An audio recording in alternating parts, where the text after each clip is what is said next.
Mesdames et messieurs, bonjour à tous, bonjour à toutes et merci de prendre une fois encore le rendez-vous de votre émission hebdomadaire, sinon ce plateau hebdomadaire dédié justement aux éditorialistes sur la oui qui chaque semaine passe afin d'analyser les faits ayant marqué l'actualité tout au long de la semaine. Et aujourd'hui, mesdames et messieurs, nous parlerons de deux sujets ayant marqué l'actualité cette semaine. Il s'agit bien évidemment de la tenue de ce séminaire tripartite sur le conseil économique et social. Le premier sujet que nous allons aborder, quelles sont donc les implications justement de cela? Nous allons parler aussi de l'affaire Frère Rouvi, condamné à 2 ans de prison. Mesdames et messieurs, ce sont donc les deux questions que nous aurons donc à aborder. Quelles sont donc les implications de ces événements pour notre pays? Nous allons donc analyser, débattre ces deux questions ensemble avec les invités déjà présents ici en ce studio avec nous. Hospice Yavimi, journaliste indépendant. Hospice, bonjour. Bonjour Mathieu et bonne fête de Pentecôte à tous ceux qui nous regardent actuellement. Merci beaucoup et bonne fête à vous également. Merci de vous rendre disponible pour nous ce dimanche matin. Alors, en face de vous, c'est Henri Nyambodé, Henri Sauvi Nyambodé, rédacteur en chef des radios Tado. Henri Nyambodé, bonjour. Bonjour Mathieu, bonjour Hospice et bonjour à tous les téléspectateurs qui nous suivent ce matin. Et comme l'a fait Mathieu, je voulais donc déjà saluer tous les chrétiens qui sont en fête et leur souhaiter bonne fête et que l'Esprit Saint jaillisse donc sur chacun de nous pour nous apporter la paix et la joie, pourquoi pas le bonheur dans nos foyers. Parole du prophète, Amen, Henri Nyambodé. Mesdames et messieurs, le troisième répond au nom de cette Atemi qui va certainement nous rejoindre justement sur ce plateau pour continuer donc le débat avec nous. Le président Patrice Talon a réuni au palais de la Marina le vendredi 30 mai 2025 l'Assemblée nationale du Bénin, le Conseil économique et social avec les membres du gouvernement afin de réfléchir justement sur ce que sera donc le cahier de charge du Conseil économique et social. Sinon, justement, doter cette institution d'une feuille de route ambitieuse à la hauteur de ces nouvelles prérogatives. Hospice Yavimi, cette actualité, vous l'avez suivie avec nous en un premier temps. Quelle est votre appréciation, vos analyses justement sur cette initiative du chef de l'État?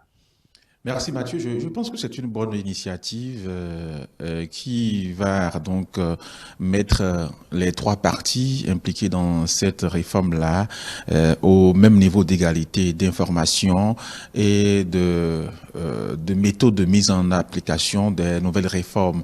Vous savez bien que le CES a frôlé même la suppression après les premières réformes du gouvernement du président Patrice Talon et miraculeusement ou bien en tout cas avec la force des choses, il a été maintenu avec beaucoup d'autres cahier de charge, en tout cas beaucoup de prérogatives comme vous l'aviez dit, beaucoup de tâches désormais à accomplir. Il est de bon ton que cette nouvelle mandature soit vraiment d'abord impliquée dans ce qui a été défini par les députés à l'Assemblée nationale qui ont voté ce qu'on peut appeler comme charte de mise en application des réformes au niveau du CES, c'est ce qui a été fait, et le gouvernement qui est aussi un acteur de la mise en œuvre de ce nouveau cahier de charge aussi doit être impliqué dans ce qui sera fait.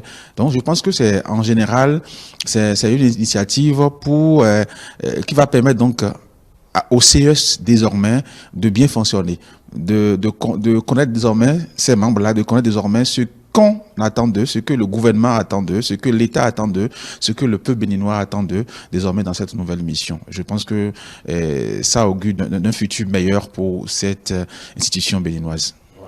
Alors, depuis sa création, le Conseil économique et social du Bénin a longtemps été perçu justement comme un organe consultatif discret, parfois en marge des grands enjeux nationaux. Mais l'heure est au changement, Henri Nyambodé.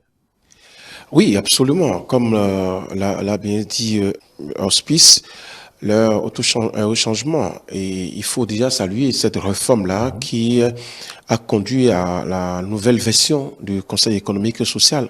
Vous vous rappelez, vous ne faites pas l'histoire, je vous fais pas cet affront-là pour vous rappeler l'histoire du Conseil économique et social où il est resté seulement, relégué seulement à la consultation, comme vous l'avez dit, sur les questions économiques. Aujourd'hui, la nouvelle version a en cas de charge une feuille de route plus large qui permet bien évidemment de faire rapprocher cette institution-là des citoyens et bien évidemment de la population. Oui, dans la nouvelle nomenclature, on remarque bien évidemment que le Conseil économique et social désormais a tentacule dans tous les départements. Et donc, ce qui fait également, dit également que on veut plus dynamiser cette institution-là, qui était entre-temps juste consultatif, si vous voulez, sur des questions économiques. Aujourd'hui, sur les objectifs je dirais, la mission qui lui est assignée, il est dit que le Conseil économique et social doit promouvoir un dialogue entre les acteurs des secteurs donc sociaux professionnels, également arriver à faire comprendre, sensibiliser donc les citoyens sur un certain nombre de lois et également travailler à ce qu'il y ait une dynamique économique qui soit mise en place. Donc pour moi, l'heure est au changement, et ce changement-là est à mettre à l'actif du président Patrice Talon, bien évidemment, qui a su juste apporter de nouvelles, cette réforme-là au niveau de cette institution. Parlant donc de ce séminaire tripartite, comme l'a rappelé Hospice, je pense qu'il fallait le faire. Il fallait le faire parce que au départ de cette réforme, l'autre réforme, il y a eu beaucoup de grincements dedans. Je ne veux pas rappeler cette session de travailleurs qui désormais ne fait plus partie des membres du Conseil économique et social. Donc ça avait créé donc beaucoup de grincements dedans. Mais il fallait quand même ce séminaire-là pour montrer que chacun est appelé à travailler pour la nouvelle formule, la nouvelle version du Conseil économique et social. Et donc, quand vous parlez de tripartite, il y a l'Assemblée nationale qui vote les lois. J'avais dit tout à l'heure que le Conseil économique et social désormais est appelé à travailler dans la promotion, dans la vulgarisation, dans la sensibilisation des lois. Donc, forcément, il faut que l'Assemblée nationale soit là. Quand on parle donc de dialogue, quand on parle d'un certain nombre de dynamique qui est mise en place, il y a le gouvernement qui est là. Donc, celui qui est le meneur du jeu doit être là également. Donc, c'est le président Patrice Talon. Pour moi, organiser, bien évidemment, cette rencontre-là tripartite permet, bien évidemment, comme l'a souligné Hospice, de dresser une feuille de route claire à chacun des partis pour que la nouvelle version qui est là ne soit pas vue autrement. Parce que, vous savez, les réformes de Patrice Talon, on a tendance à appréhender ça de travers, mais c'est au bout du rouleau, au bout du compte qu'on arrive à comprendre que effectivement, bon, il fallait apporter donc des réformes à ce niveau-là. Donc pour moi, oui, l'heure est au changement, et ce changement-là forcément va induire également un autre regard sur cette institution qu'est le Conseil économique et social. Voilà. Hospice Yavimi, vous avez suivi Henri Nyambodet sur sa première prise de parole, justement. Le président Patrice Talon, justement, dans cet élan, travaille pour redonner de la visibilité et de l'impact au Conseil économique et social. Oui, justement, je ne parlerai pas de visibilité du sujet, je parlerai plutôt de quête de performance des acteurs qui constituent désormais cette institution béninoise. Voilà. C'est-à-dire que il veut que désormais que ces acteurs-là soient vraiment aguerris pour pouvoir mener à bien la mission désormais qui leur est confiée. Donc, je vois dans cette méthode-là, dans cette démarche-là, de la pédagogie, je vois une méthode didactique pour permettre donc à tout un chacun de nous, de ces acteurs plutôt, d'être au même niveau d'information et d'avoir vraiment les outils nécessaires pour pouvoir développer, comme l'a dit Henri, pour pouvoir développer donc cette nouvelle cahier de charge, parce que ce nouveau cahier de charge bientôt, parce que vous savez bien, avec le nouveau gouvernement, avec le président Patrice Talon, c'est aussi ça, la rigueur dans les réformes. Et si il doit parfois, au bout du tunnel, avoir sanction, il faut d'abord passer par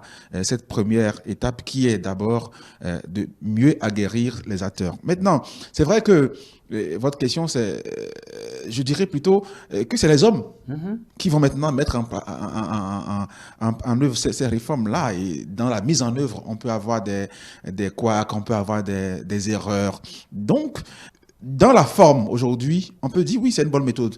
Maintenant, dans la mise en œuvre, on va peut-être analyser, on peut apprécier bientôt, dans les mois qui vont venir, ce que sera donc la mise en œuvre, parce que les hommes peuvent faire des erreurs.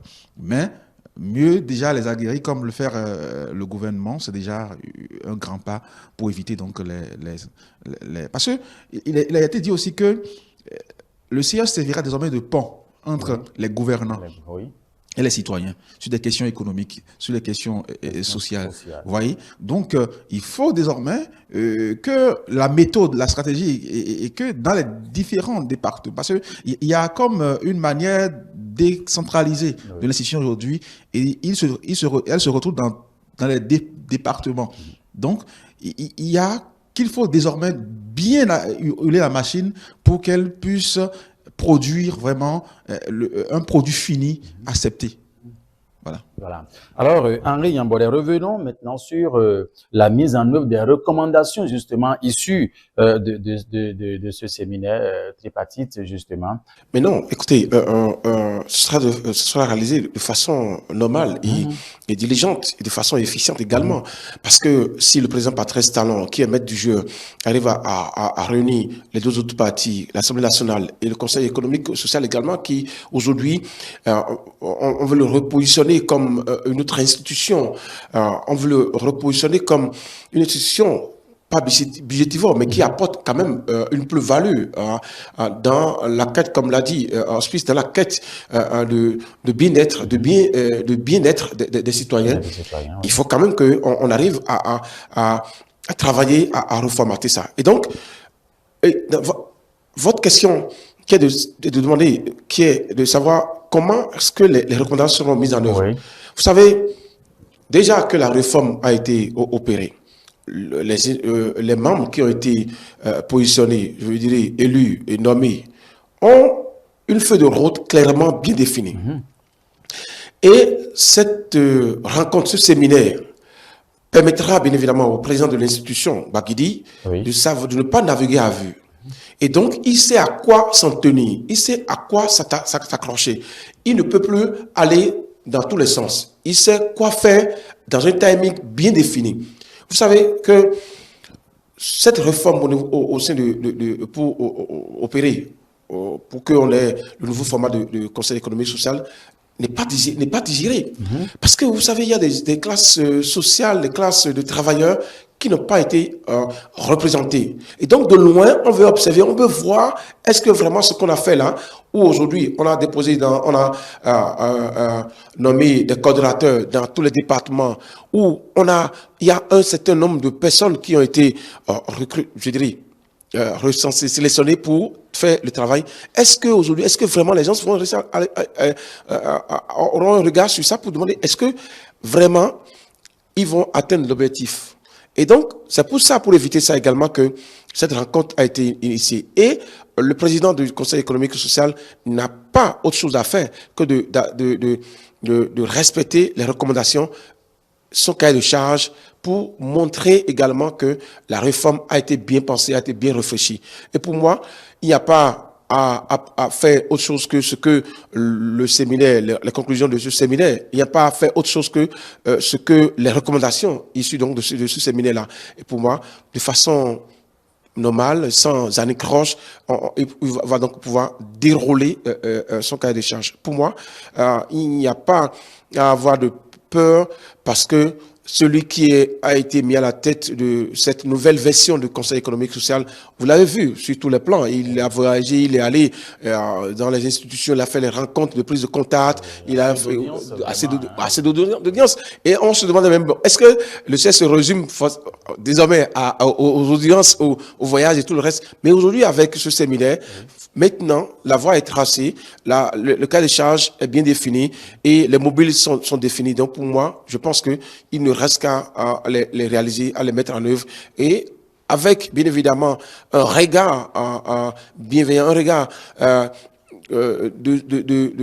de père de Patrice Talon, parce que c'est lui qui a apporté les réformes. Donc forcément, il va forcément attendre un résultat par rapport à ce qui a été défini là. Et il va surveiller ça comme du lait sur le feu, parce qu'il ne va pas laisser que ça tombe à l'eau pour commencer par avoir les critiques. Donc il va surveiller ça de près. Pour moi, pas de crainte au niveau des recommandations à mettre en œuvre. Pas de crainte hein, à laisser entendre Henri Yambaudet pour des recommandations. Est-ce que sur la même question, vous avez peut-être non, il y a pas de crainte. Seulement que je vais inviter donc les acteurs politiques qui sont vraiment, parce que quand on parle de CIS, c'est aussi les acteurs politiques qui est au sein de l'institution, donc à ne pas confondre la politique et le développement, et que de comprendre qu'au niveau du CIS, on parlera que développement, et que l'opposition ne trouve pas des moyens pour pouvoir dénoncer, pouvoir mettre des bâtons dans les roues du développement amorcé déjà au niveau du CIS, et que la mouvance aussi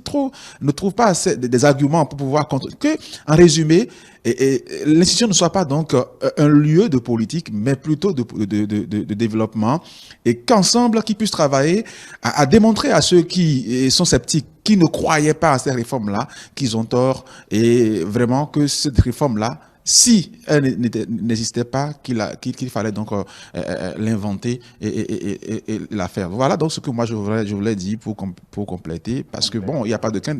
Dans la méthode déjà, c'est accepté, c'est louable. La démarche déjà est louable, et je pense que si les hommes pouvaient vraiment s'adonner la tâche, je pense que ce serait un feu vert. Oui.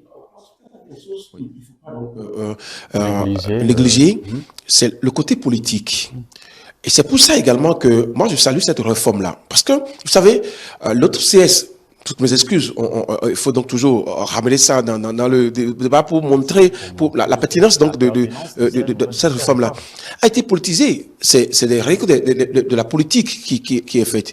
Dites-moi, est-ce qu'on peut mettre aujourd'hui à l'actif de l'ancien format que nous avons connu des actions, des actes qui qu'on peut toucher? Non, pas du tout. Parce qu'il y avait la politique, rien que la politique.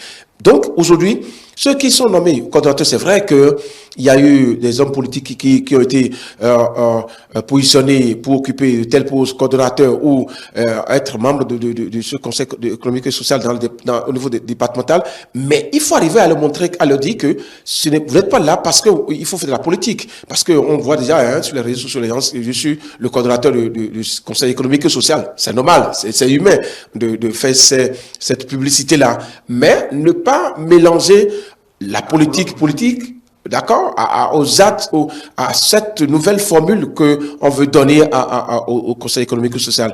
Et là, il faut bien évidemment que le chef de l'État mette l'accent sur ça pour leur dire, oui, vous êtes appelé à faire un travail, mais pas pour faire la politique. Il faut éloigner la politique totalement de cette affaire-là. On voyait donc les anciens membres du Conseil économique et social qui étaient sur le terrain pour dire tel président a fait telle chose, oui, et il faut aller voter parce que oui.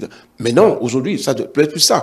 Même si vous êtes il faut qu'on ne mette pas de la politique au cœur même des actions du Conseil économique et social, la nouvelle version. Il faut qu'on aille vraiment à ce qui lui est assigné comme mission, tout simplement. Oui, il faut qu'on aille justement à ce qui est assigné comme mission. Vous dites de ne pas y mettre de la politique et tout dans le fonctionnement. Comment pensez-vous plutôt que les membres justement de ce conseil vont travailler afin qu'on obtienne véritablement une marche véritablement vers la démocratie inclusive? Je prends juste deux exemples d'objectifs qui sont assignés donc au Conseil économique et social. Oui. Promouvoir un dialogue social entre les acteurs sociaux, économiques et tout le reste. Quand vous êtes on vous prend comme quelqu'un, un membre, où vous devez promouvoir le dialogue social pour qu'il y ait la paix. Vous ne devez pas jouer sur le jeu politique. D'accord? Parce que si vous faites le tidjinabisme et vous vous accrochez à votre camp, vous allez travailler à ce que vous allez fragiliser la paix. Alors que le dialogue social aujourd'hui appelle à ce qu'il y ait compréhension. Appelle à ce que tout ce qui peut fâcher l'autre camp ou bien les citoyens, qu'on arrive à leur expliquer ça pour qu'ils comprennent. Le deuxième objectif que je voulais, deuxième mission, si vous voulez,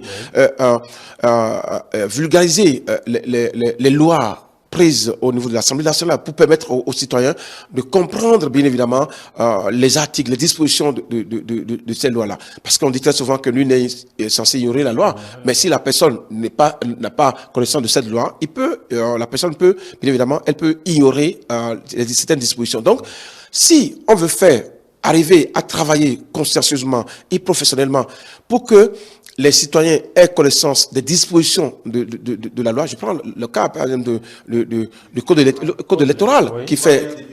Défendre maintenant, vulgariser ce code électoral avec déjà tout ce qu'ils disent autour de cette loi-là. Voilà les couleurs, Voilà, donc il faut montrer que oui, je suis LD, mais voici ce que dit la loi. La loi dit que, au niveau de tel article, que oui, les PV, on dit que les PV ne sont pas pourvus en nombre suffisant.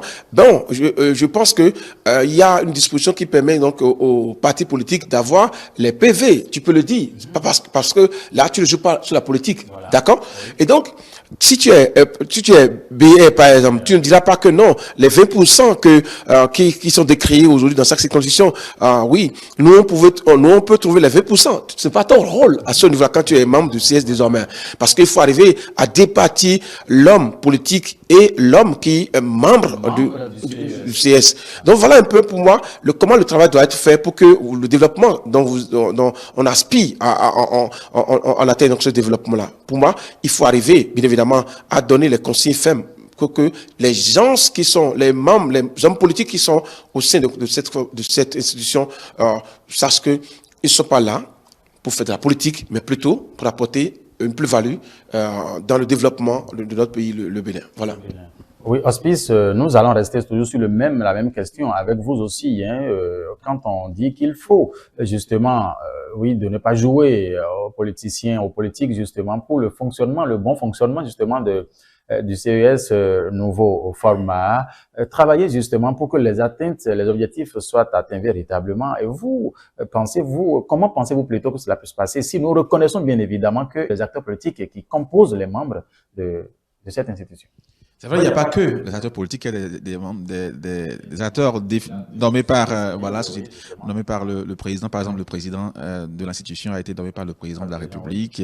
Je sais pas, il n'a pas affiché, il n'a pas une couleur politique. Il n'a pas une connotation politique aussi affichée, oui. Voilà, affichée. Mais que l'on veuille ou non, il y a des acteurs politiques au sein de l'institution. Et ce serait difficile. Quand on prend par exemple le cas du code électoral, moi je vois mal par exemple un député ou bien un conseiller CESLD aller défendre certains articles de ce code-là et vulgariser. Donc, il faudrait aussi que l'institution elle-même, dans l'attribution des rôles, des tâches, puisse savoir vraiment, parce qu'il faut être concret, puisse savoir, voilà, qui mettre à quelle place pour pouvoir atteindre la mission. La mission n'est le résultat escompté. C'est-à-dire que le résultat, ce n'est pas critiquer, ce n'est pas défendre un camp politique, mais c'est plutôt vulgariser les différentes lois. C'est vrai que les lois, l'accent est plus mis sur les lois économiques, et les lois un rapport au social, vous voyez. Mais que l'on veut ou non, en général, ils ont une mission de défendre en général toutes les lois votées par l'Assemblée nationale. Donc, il faut aller vers une meilleure attribution des rôles, selon donc les capacités, les potentialités de chacun de ces acteurs-là pour pouvoir atteindre le résultat escompté. Voilà. Alors, Henri Nyambodé, à vous, nous revenons maintenant par rapport au séminaire, la composition, les nouvelles formules justement de fonctionnement de cette institution. Écoutez, il y a eu une analyse approfondie qui a été faite. Et cette analyse a conclu, a laissé une conclusion qui a amené donc aux réformes, au nouveau format. Et donc, pour moi, le rôle que chacun doit jouer, les conseillers qui ont été retenus pour faire partie donc désormais de la composition de la nomenclature de CS, chaque acteur, le rôle qui leur est dévolu, le rôle est reconnu. D'accord? Si entre-temps, on a dit que les syndicats n'ont pas de rôle, ne doivent plus être pris en compte au sein donc, du Conseil économique et social, c'est tellement parce que on voit que leur rôle n'est pas aussi déterminant que le rôle des autres acteurs, la société civile. D'accord? Et pour moi, je pense que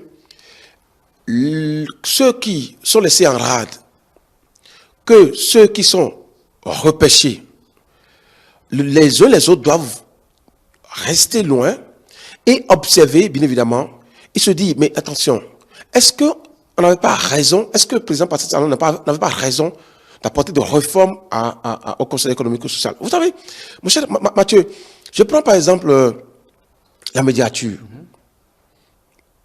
Quel est son rôle aujourd'hui dans le paysage des institutions de notre pays, le Bénin?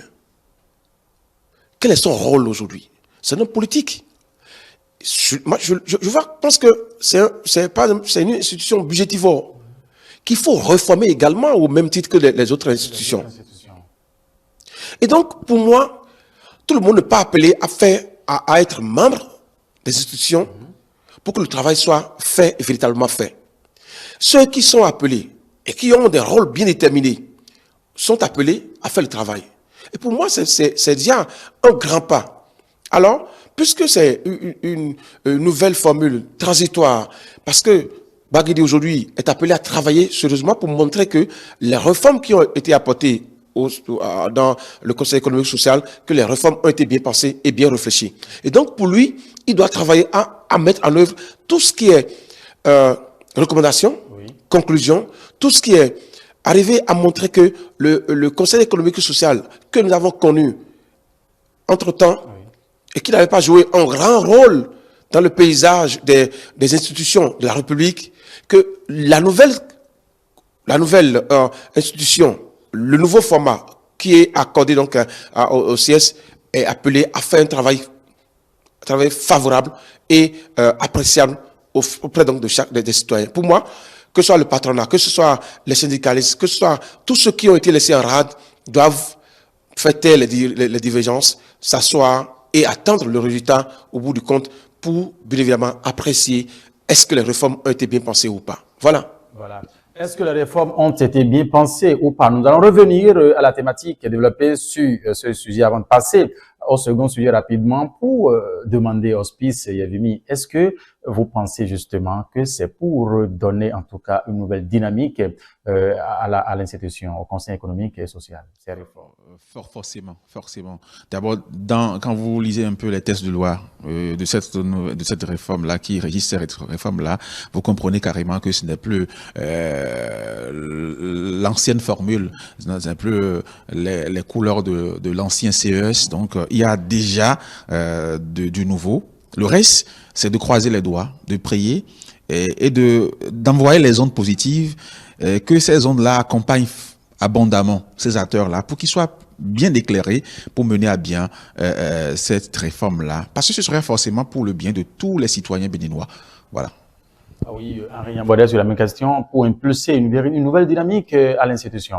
Oui, il y a deux faits. Il y a deux faits, comme l'a rappelé Hospice, il y a deux faits qui justifient donc cette nouvelle dynamique.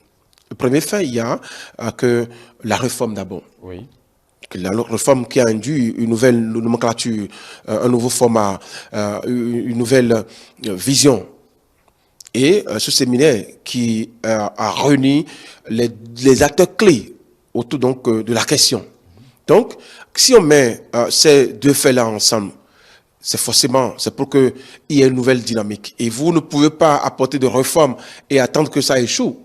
Vous ne pouvez pas apporter de touches nouvelles à quelque chose et attendre que cela échoue. Et pour moi, c'est pour véritablement apporter donc une nouvelle impulsion, pour qu'il y ait une nouvelle dynamique pour cette institution-là, qui, entre-temps, n'avait rien joué comme rôle dans le paysage des institutions de notre pays. Malgré que c'est une institution constitutionnelle, il faut le dire, c'est une institution constitutionnelle. Et donc, pour moi, oui, ces faits-là sont des faits patents, des faits qui ont vont contribuer bien évidemment à impulser une nouvelle dynamique à l'institution, au Conseil économique et social. Et comme l'a souhaité, oui, en Suisse, il faut envoyer les ondes positives pour que la mission qui leur a assignée, la mission qui leur a dévolue à chaque acteur, que ce soit les coordonnateurs, que ce soit les simples membres, qu'ils arrivent à réussir leur mission, parce que ça participe forcément du développement de notre cher beau pays, le Bénin. Ça participe également du nouveau visage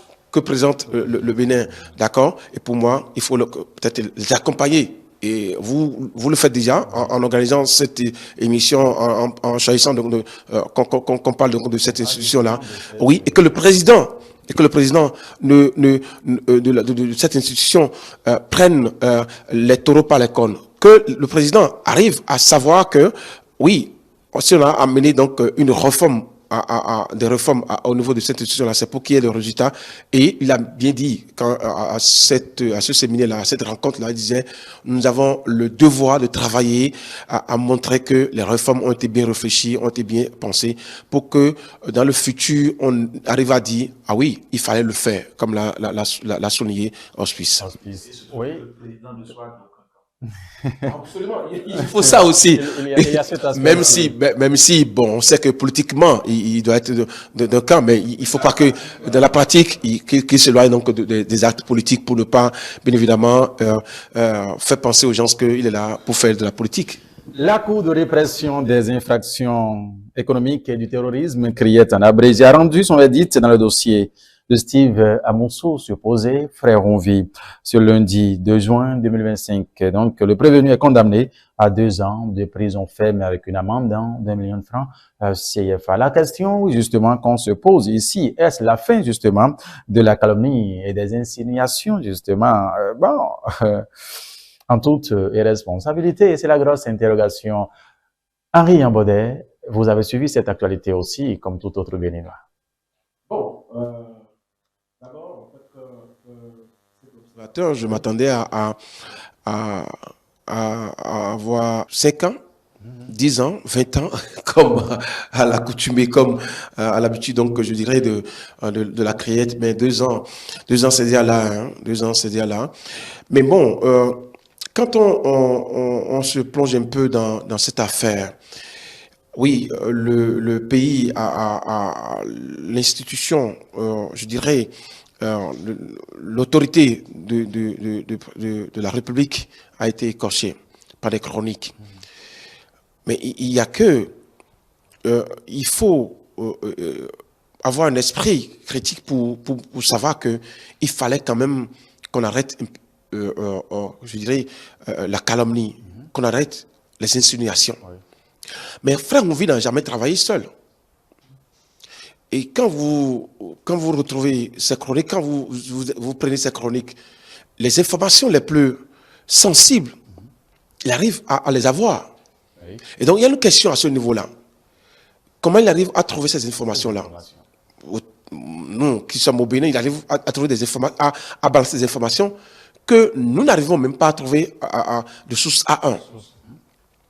Aujourd'hui, oui, est-ce que c'est pas une voix qui est rangée dans le couloir de silence? Parce que, à un moment donné, frère Onvi apportait de soutien à l'opposition, mais critiquait ouvertement le gouvernement.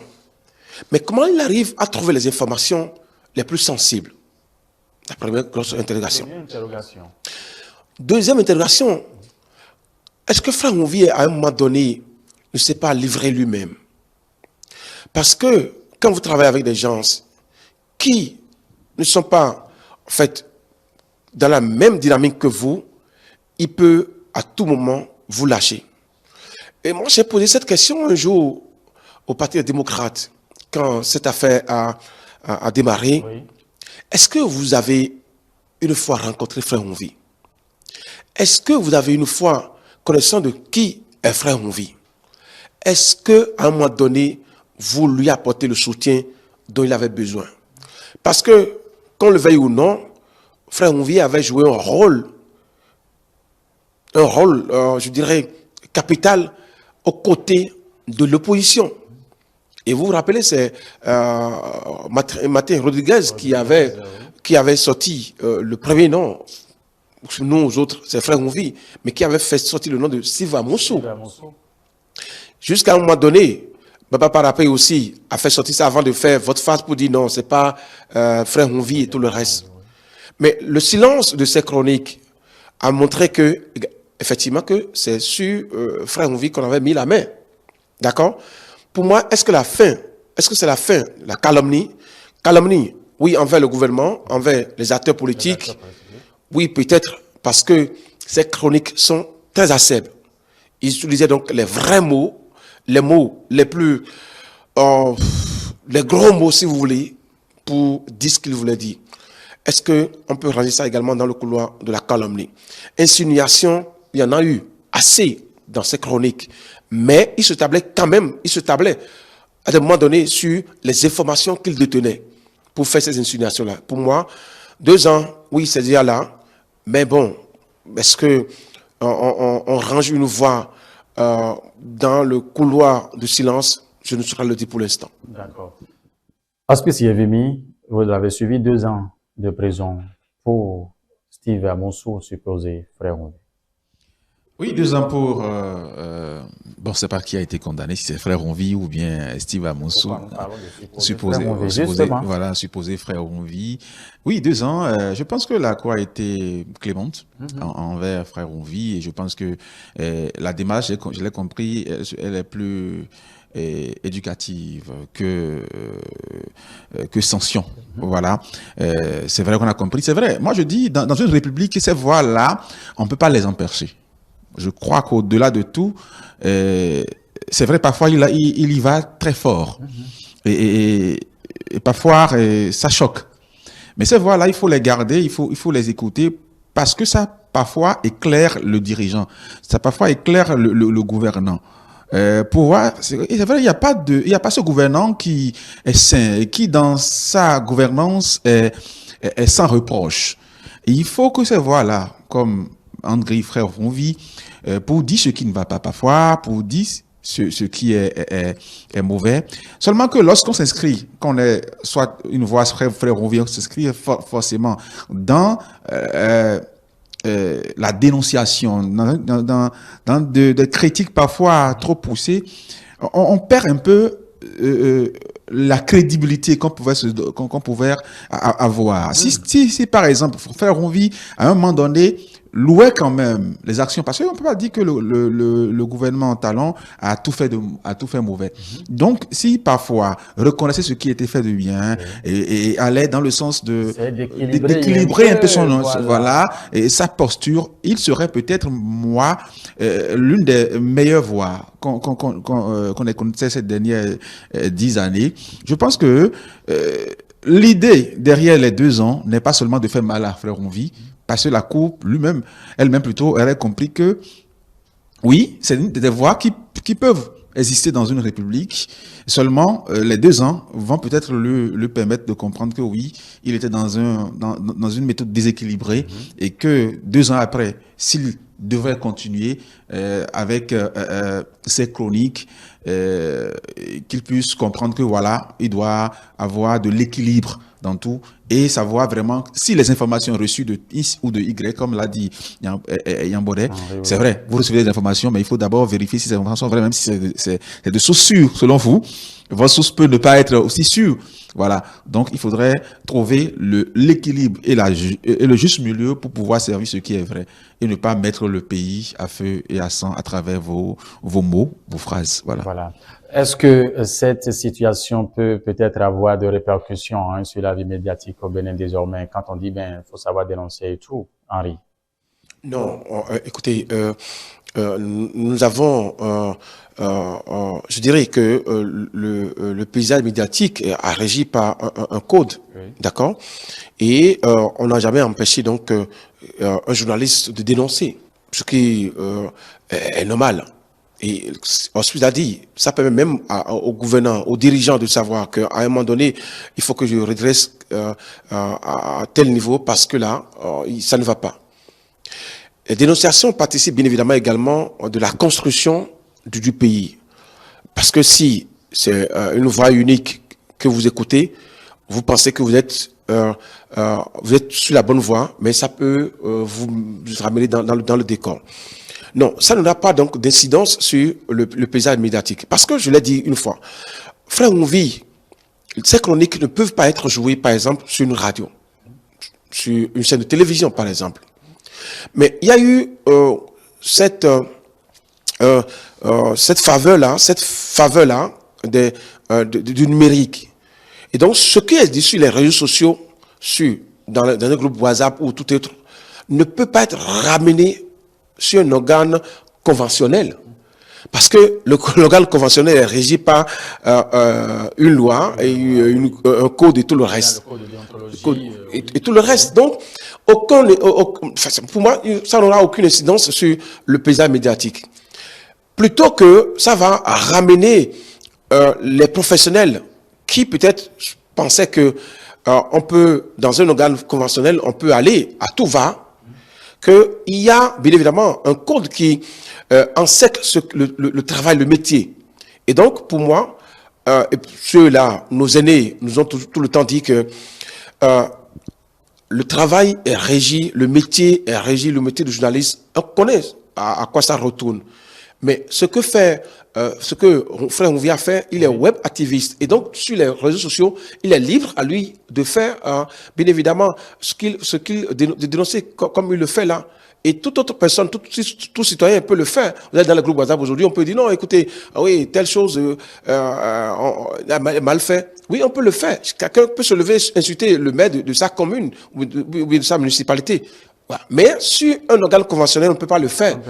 Donc, c'est deux choses différentes pour moi. Le paysage médiatique et le paysage des réseaux sociaux, du numérique. C'est aussi encadré aujourd'hui. Justement. Et quand tu arrives à faire ça, il n'y a que le code du numérique et de l'information qui est là pour recadrer. Justement, oui. Voilà. Donc, pour moi, aucune incidence sur les dénonciations. Les journalistes, on dénonce toujours. On a dit tout à l'heure que l'ancien CS n'a rien apporté. C'est une dénonciation. D'accord? Oui, on a dit maintenant que si le président Baguidi, qui est là, qui passe à côté de l'essentiel, on va le critiquer pour dire non, il n'a pas été à la hauteur de la tâche qu'il lui a signée. Donc, c'est des dénonciations. Mais on le fait dans les normes et dans les conventions. C'est tout. C'est tout. Il faut le faire dans les normes. Aujourd'hui, on reconnaît, même si on peut parler du numérique, les réseaux sociaux et tout, il y a une loi aujourd'hui qui recadre la chose, son mode de fonctionnement. Est-ce que vous... Oui, le cas Ouvi servira forcément d'école à ceux qui sont sur les réseaux sociaux et qui se donnent des postures de dénonciateurs. Libre à eux. Je pense que quand vous êtes activiste, vous assumez. Mais quand vous critiquez, quand vous dénoncez, vous devez avoir les preuves de ce que vous dénoncez. Si par exemple, un jour, la justice vous interpellait, là, vous brandissez vos preuves et puis vous êtes quitte. Mais dans les médias, je crois que non, ce ne sont pas des acteurs de médias, ce sont juste des web activistes qui font leur job. Et maintenant, si ça leur marche, d'accord. Mais ça n'aura pas forcément d'impact sur le monde médiatique béninois. C'est vrai que nous avons aujourd'hui des lois qui régissent donc les différents secteurs, les médias, que ce soit le monde numérique aujourd'hui. Oui. Je pense que dans une république, lorsque la loi elle est là, vous ne pouvez pas décider de la violer. Vous la violez et vous subissez donc les conséquences. Je pense que le cas Ouvi servira d'école à tous ceux qui veulent s'inscrire dans X ou Y, c'est-à-dire que dans l'activisme sur les web, et ou bien dans les médias. Si vous êtes journaliste, vous devez être un journaliste et vos critiques, vos analyses doivent répondre donc doivent s'inscrire dans un couloir donné du respect des cours de numérique et aussi des lois qui régissent donc votre corporation. Voilà. Hospice, une dernière question sur ce sujet rapidement. Est-ce que vous estimez que ce verdict, en tout cas, parce que vous savez bien qu'au départ, à l'entame de cette situation, les voix se sont levées, il y a eu assez, justement, de réactions. Est-ce que vous pensez peut-être que oui, ce verdict peut, en tout cas, siffler véritablement la fin de toute cette tumulte, toutes ces réactions que nous avons eues à tout vent au début? Non, pas forcément. Vous avez suivi encore, même après, juste après le verdict, il y a les avocats qui ont dénoncé, dont ils vont continuer pas à dénoncer. C'est d'abord chacun dans son rôle. L'opposition qui bénéficie peut-être, ou bien qui se sent appuyée par ces chroniques-là, va continuer par dénoncer, va dire que voilà, frère Ronvi est injustement bon, Steve Amoussou est justement condamné et ça va continuer. Chacun dans son rôle, ça va se faire. Mais dans une république, la justice reste la plus forte que tout le monde. Que vous soyez du camp X ou Y, on a vu des mouvanciers condamnés. Donc, c'est pas forcément... la justice n'a pas de couleur politique, au fait. Donc, vous tombez sous le coup de la loi et vous avez donc vos sanctions. La sanction qui correspond. On va revenir à prendre de vous quelques secondes, hein, votre conclusion de cette émission. On revient à vous pour la même question. Est-ce que c'est véritablement la fin de toutes ces réactions dont nous avons eues et tout, même si, vous l'avez dit, hein, les avocats sont sortis et tout, les réactions, pensez-vous que ça va réduire peut-être, contrairement à ce à quoi on assistait au début? Oui, forcément. Quand le verdict est tombé et que on sait qu'il est condamné, à moins qu'il fasse appel et gagne. Bon, on sait que même si vous criez, même si vous tombez, même si vous relevez, vous ne pouvez plus rien faire parce que la justice donc a donné son verdict. Mais les réactions vont toujours continuer dans les couloirs, lors des conférences de presse. Bien, ils vont toujours en parler pour dire oui, voilà une voix qui a été enfermée et tout le reste. Mais à chacun de comprendre également que, comme l'a dit Hospice, chacun joue son rôle. Le politique ne va pas, si les gens de l'opposition ne vont jamais apprécier ce que fait la justice, d'accord. Les avocats, les conseils, donc ne vont jamais apprécier ce que fait la justice, parce que du moment où le client donc a été condamné. Pour moi, chacun est dans son rôle, mais ça va réduire énormément, bien sûr, les réactions. C'est sûr, quelques jours, hein, bon, il a été condamné, tout le reste. Mais après, ils vont dire bon, ok, bon, il va faire. Et c'est ça aussi les faits.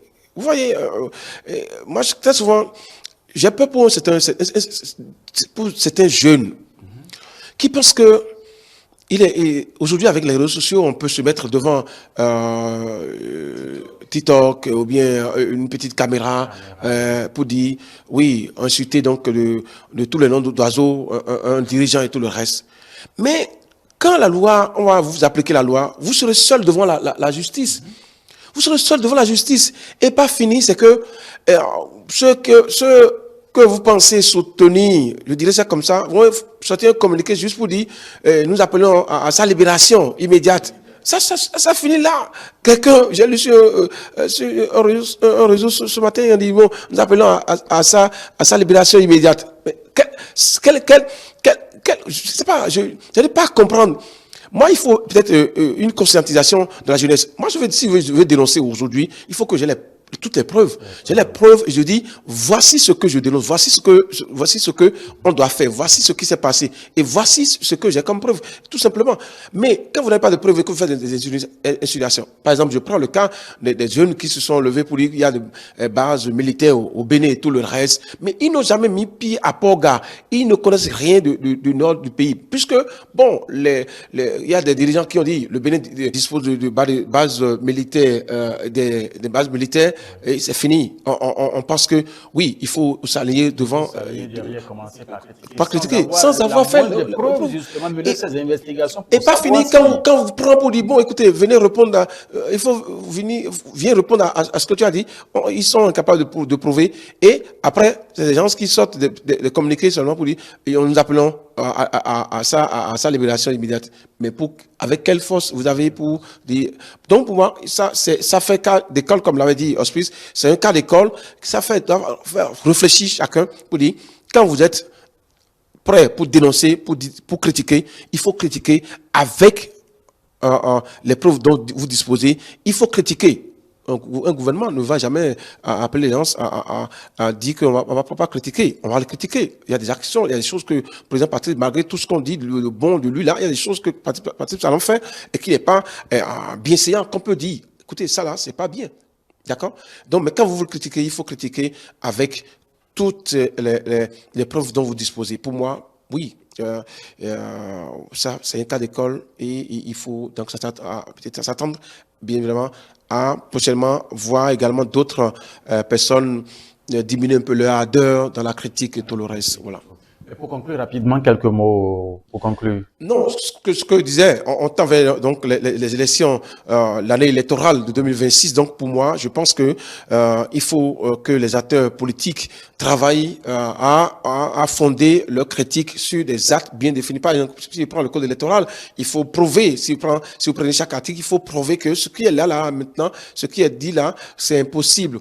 D'accord? Et donc, ceux qui doivent critiquer également doivent savoir également que, oui, je critique, mais j'apporte le contraire de ce qui est dit là pour permettre à mon vis-à-vis de comprendre ma démarche et tout le reste. Pour moi, c'est ce que je peux dire, hein, et souhaiter. Donc, pourquoi pas une très belle fête de Pentecôte aux téléspectateurs. Merci beaucoup. Alors, à vous, Hospice Yavimi, pour conclure. Bon, je vais juste inviter la jeunesse béninoise à prendre conscience. On peut ne pas être d'accord avec un gouvernement, avec les méthodes de gouvernance, en tout cas d'un chef, mais si on veut dénoncer, il faut se donner vraiment les armes nécessaires pour pouvoir avoir raison devant la justice. C'est pas parce qu'on a pu s'acheter forfait sans francs qu'on va livrer sa vie et avoir 10 ans peut-être à la criette. Genre, je vais nous demander rien. En tout cas, la liberté, je pense pour moi, elle est fondamentale. Lorsque vous êtes libre, vous êtes vraiment fier de vous-même. Vous pouvez vous battre pour votre famille, pour vous-même et pour votre avenir.